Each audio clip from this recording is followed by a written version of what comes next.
Здравствуйте. А вы знаете, какие вопросы чаще всего мне задают телезрители в своих письмах? Некоторые меня спрашивают, где же нам взять особый узбекский рис? Другие говорят, курдючного сала не продают у нас.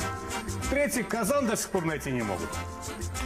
Я хочу сказать вам, что узбекский плов, самый настоящий узбекский плов, можно приготовить в обыкновенной кастрюле, на газовой плите, из продуктов, которые продаются в любом супермаркете.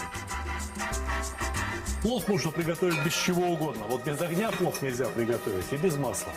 Поэтому берете масло, можно брать практически любое. На килограмм с такого среднестатистического риса надо взять примерно 200-250 мл, это уж минимум. Если вкус масла, либо его запах слегка не устраивает, то можно его прокалить с небольшим количеством лука. Вот это количество лука просто-напросто нужно сжечь до черного цвета.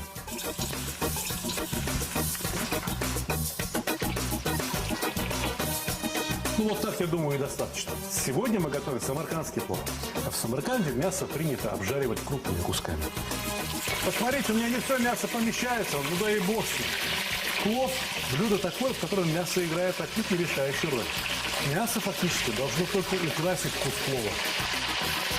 Мясо во время обжаривания надо посолить и поперчить.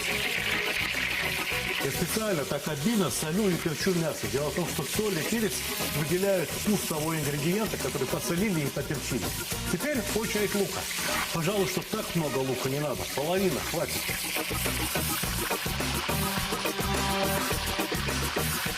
Вот немного морковки, буквально одну пригоршню возьму. Ну и перемешаем. Вот теперь самое время для того, чтобы налить воды. Много воды в самаркандский плов лить не надо. Дело в том, что сейчас поверх воды я буду опускать морковь. Вода как бы приподняла масло. Вода снизу, масло наверху. И масло достает морковь. Часть моркови варится в масле, часть моркови парится. И вот это создает особый вкус моркови в самаркандском плове. Поверх моркови обычно я досыпаю зиру. 2 головки чеснока, пара стручков перца. Узбеки говорят джумбулсын, всего по паре. Мясо соленое и перченое. Морковь в лучшем случае соприкасается с маслом.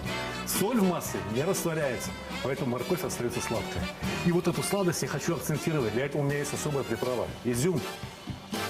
И еще один ингредиент, без которого, в принципе, можно было бы и обойтись. Но в Самарканде очень любят нут, и нут там добавляют не только в плов, но и во многие другие блюда.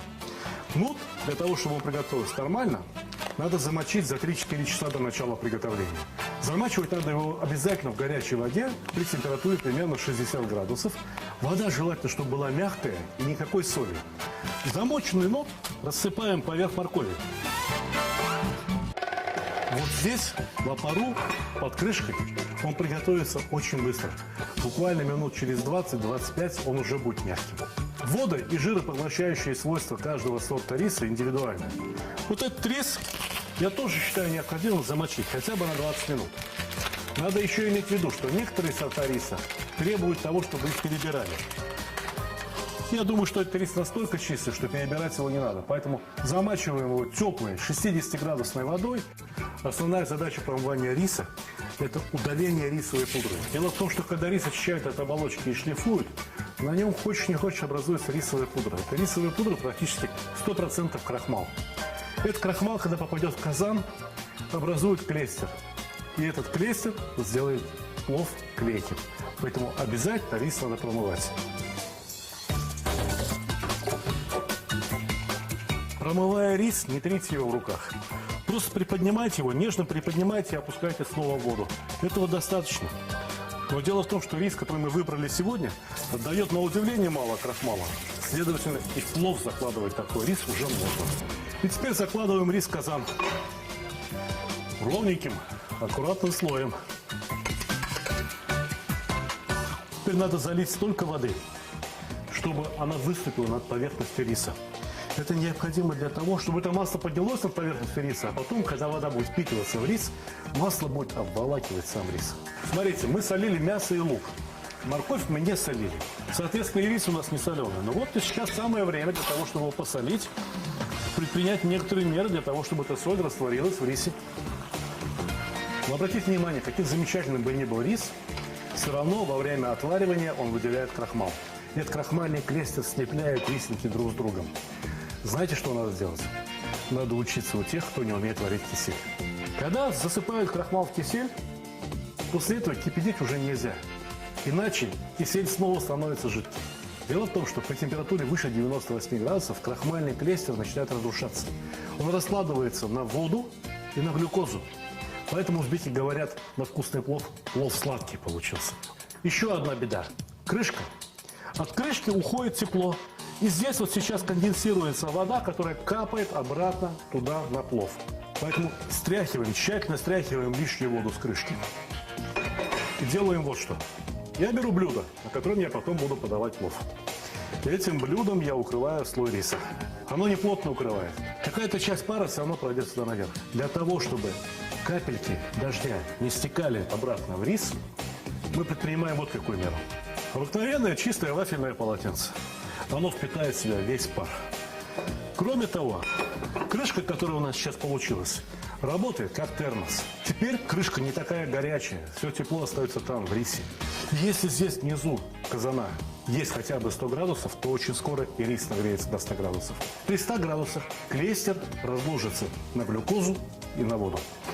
Лишняя вода выйдет сюда наверх, впитается в эту салфетку. Плов станет рассыпчатым, рисинг как рисинки. Уйдет на это примерно 20 минут. Именно столько времени требует сама химическая реакция.